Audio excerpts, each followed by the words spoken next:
All the class 9 students of St. Michael's Academy, welcome back to another online physical science class.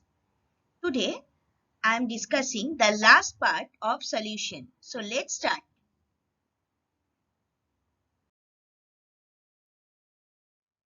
What is water of crystallization?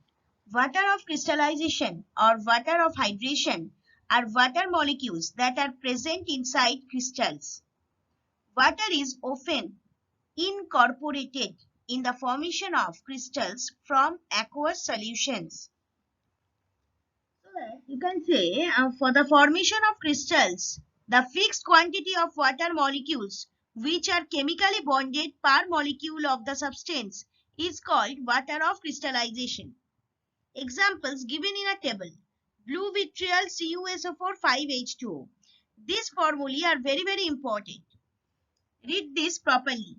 Glauber salt, sodium sulfate, that is Na2SO4 10H2O. Gypsum, calcium sulfate CaSO4 2H2O. Green vitriol FeSO4 7H2O. White vitriol ZnSO4 7H2O. And Epsom salt MgSO4 7H2O. See, a nice diagram also I have given, that is water of crystallization. That is how it looks like. Now there are other examples also. There are some crystals which crystalline without water of crystallization.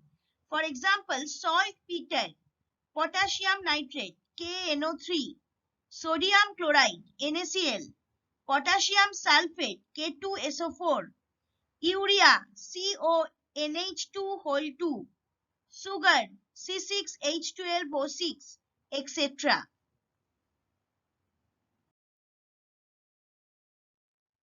Methods of crystallization.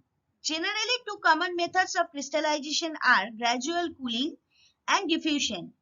Gradual cooling involves dissolving the impure solid in a minimum amount of a hot solvent and allowing the resulting solution to cool slowly to room temperature.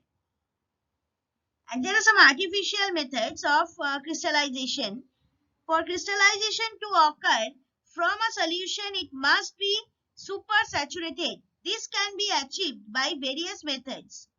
First one, solution cooling. Second one, addition of a second solvent to reduce the solubility of the solute. Third one, chemical reaction. Fourth one, solvent evaporation. Now this is the diagram where 4 steps has been shown. In first step, the impure solid is dissolved in a solvent. Second step, the solution is heated to evaporate most of the solvent. Third step, the hot solution is allowed to cool. The solid appears as pure crystals. And fourth step, the cold solution is poured off to obtain the crystals. The crystals may be dried by pressing them between sheets of filter paper. Means between filter paper. So you can say by cooling a hot saturated solution of the substance. So you can say actually the methods of crystallization, you can accumulate it like this. By cooling a hot saturated solution of the substance, by evaporating a saturated solution of the substance, by cooling a fused mass of the substance, and number 4, by sublimation of certain substances. During crystallization, the hot saturated solution of the substance is allowed to cool slowly. It becomes supersaturated, and at the moment of supersaturation, the excess solute in the solution is separated as crystals, and the solution becomes saturated again at that lower temperature. After the separation of crystals, the saturated solution left is called mother liquor. So what is mother liquor? This definition, this answer of this definition is here only.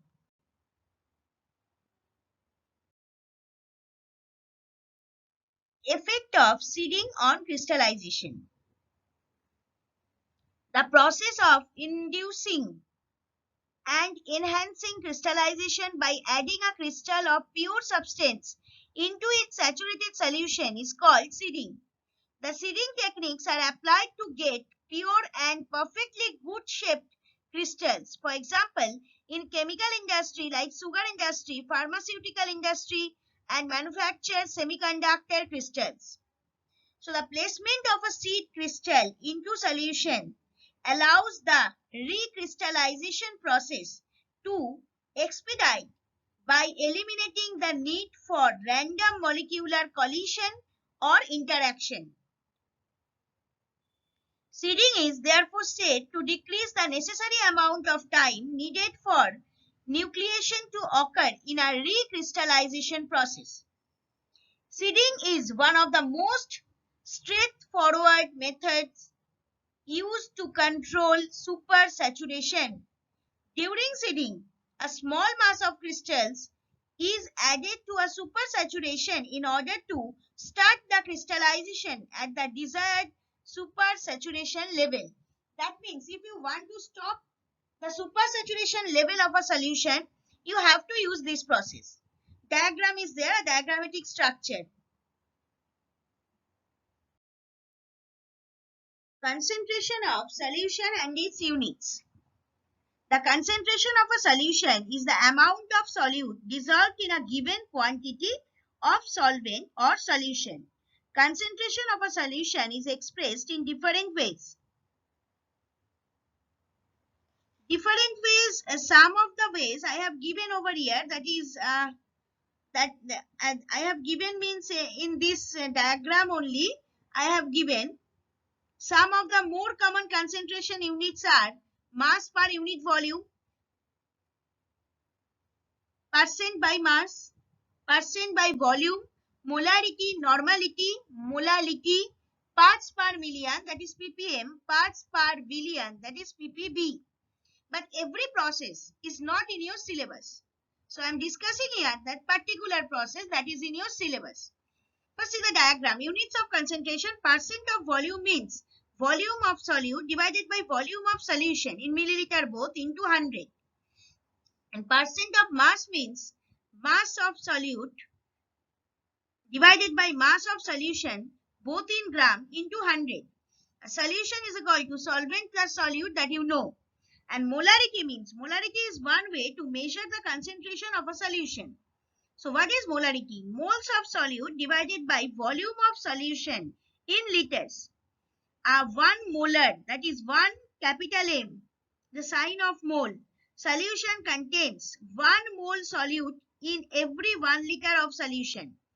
Units of molarity are mole per liter equal to molarity.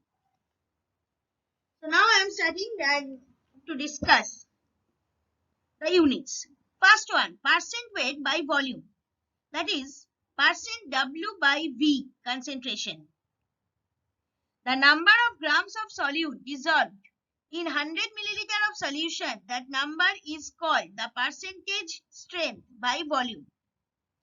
So percentage weight by volume is equal to mass of solute in grams divided by volume of the solution into 100. Now what do you mean by 10% solution of NaOH? W by V? An example question I am giving. 10% KOH solution also, like this we can change the solution name.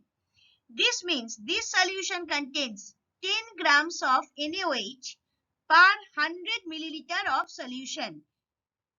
Means 10%, that's why 10 gram of NaOH per 100 milliliter of solution. Like this you have to say. Now moles per liter concentration. If 1 gram molecular mass or 1 mole of substance is dissolved in 1 liter, that is 1000 milliliter of solution, it is called a molar solution of a substance. Its unit is moles per liter, expressed as molarity, that is capital M. If molecular mass of solute is M and W gram of solute is dissolved in V milliliter of solution, the molar concentration of molarity of the solution is W into 1000 divided by V into M. So molarity is equal to mass of solute per liter or gram divided by molecular mass of solute. Now the molarity of a solution is the number of moles of the solute dissolved in 1 liter of the solution. Its unit is mole per liter. Now, what do you mean by molarity of a NaOH solution is 2m? This means 2 moles, that is 2 into 40 is equal to 80 grams of NaOH is dissolved in 1 liter of its solution. Molar mass of NaOH, that is molecular mass of NaOH, is 40, that you already know. Now, number 3, gram per liter concentration, G by L. The number of grams of solute dissolved in 1000 milliliter or 1 liter of solution is the gram per liter concentration. If W grams of solute is dissolved in V milliliter of solution, then gram per liter concentration is equal to number of grams divided by volume of solution in milliliter into 1000. That is W by V into 1000. That is, you can say number of grams per liter solution. What do you mean by 10 gram per liter NaOH solution? This means 1 liter of this solution contains 10 gram NaOH. The above 3 types concentration of solution are weight to volume related. The volume of liquids are temperature dependent. So these concentration expressed or these contraction, rather you say, expressed in above units may vary with the variation of temperature. And only these 3 are in your syllabus. That's why I have discussed only these 3. Now, motion of particles in solution. The attractive force between the particles of liquids is not very strong. They are loosely packed. The particles can move over one another. The motion of the particles is irregular and random. So, in a solution, solute particles are continually moving about, colliding with one another and moving off in various directions. The random mixing of solute particles in a solution is called simple diffusion. See the diagram, a random movement of particles are there. Particles in both liquids and gases, collectively called fluids, move randomly. This is called Brownian motion. Already you knew it. They do this because they are bombarded by the other moving particles in the fluid. Larger particles can be moved by light, fast-moving molecules.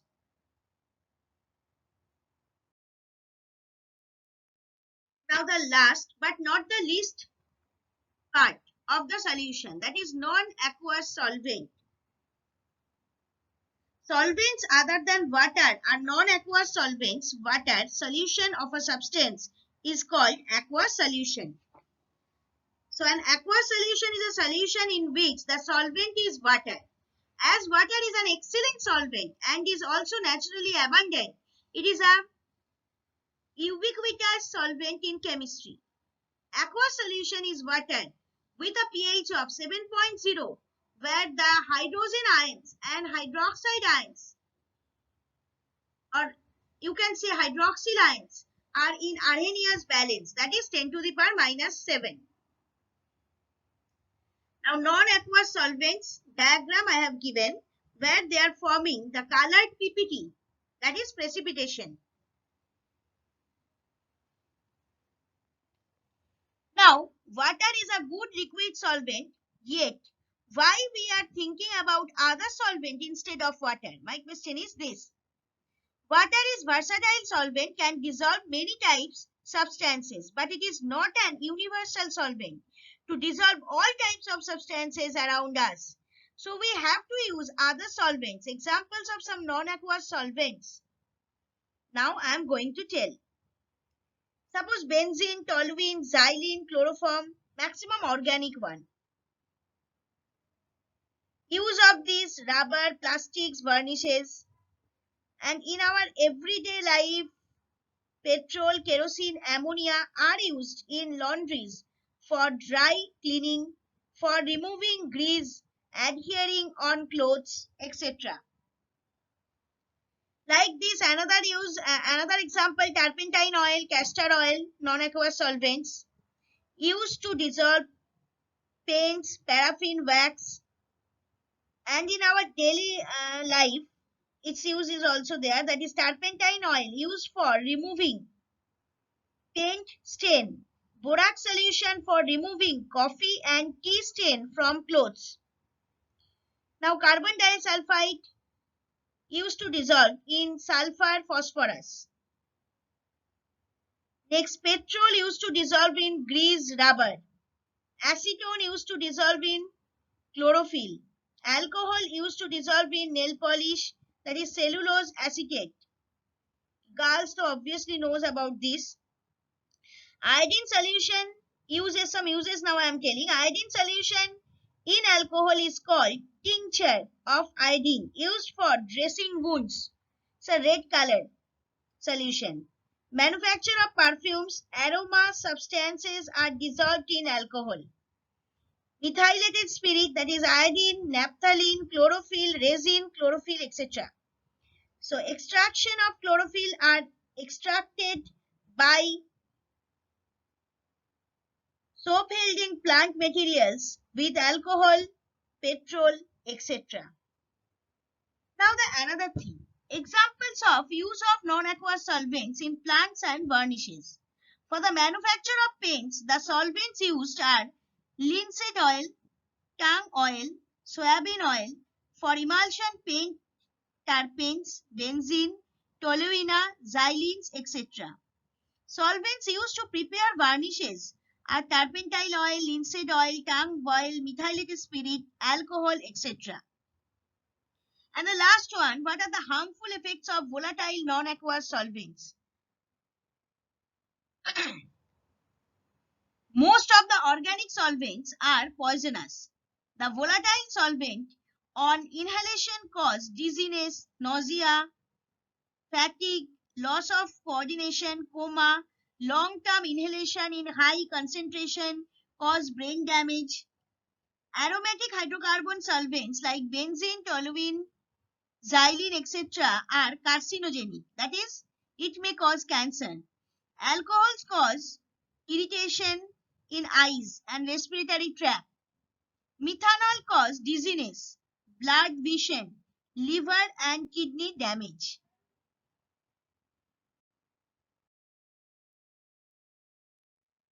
Thank you, students.